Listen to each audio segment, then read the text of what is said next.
এমন ভাবে বানাবি যাতে মেয়েরা তোরে দেখে চুল ঠিক করে, ওড়না নয়। আচ্ছা ঠিক আছে দোস্ত, আমি তো আমার ক্যারেক্টার ঠিক করলাম, কিন্তু এখন দেখি মেয়েরা আমাকে দেখে তাদের ব্যাগ লুকিয়ে ফেলে। আমার হাত ছেড়ে দাও, না হলে যে কোনো সময় আমার মা দেখে ফেলবে। তো কি হয়েছে, তুমি বলবা আমি তোমার ভাই লাগি। ভাই আপনার দোকানে আইসক্রিম আছে? হ্যাঁ আছে, 40 টাকা। পাশের দোকানে তো 30 টাকা। তো পাশের দোকান থেকেই নেন।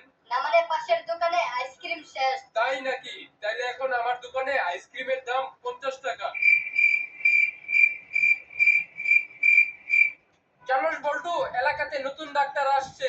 ওনার চেম্বারে প্রথমবার গেলে ভিজিট নেয় 300 টাকা, দ্বিতীয়বার গেলে নেয় 200 টাকা, আর তৃতীয়বার গেলে নেয় 100 টাকা। দাঁড়া, ডাক্তারটাকে বোকা বানিয়ে আসতাছি। কিভাবে? আমি গিয়ে বলবো আমি ওনার কাছে এই নিয়ে 3বার গেছি।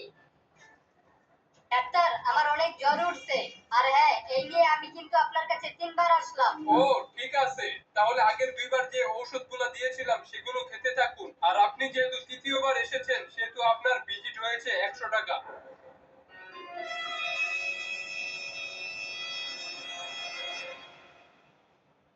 উল্টু বলতো, মেয়েরা নিচু স্বরে কথা বলে কখন? যখন কিছু চায়। আর উঁচু স্বরে? যখন জিনিসটা চাওয়ার পর না পায়।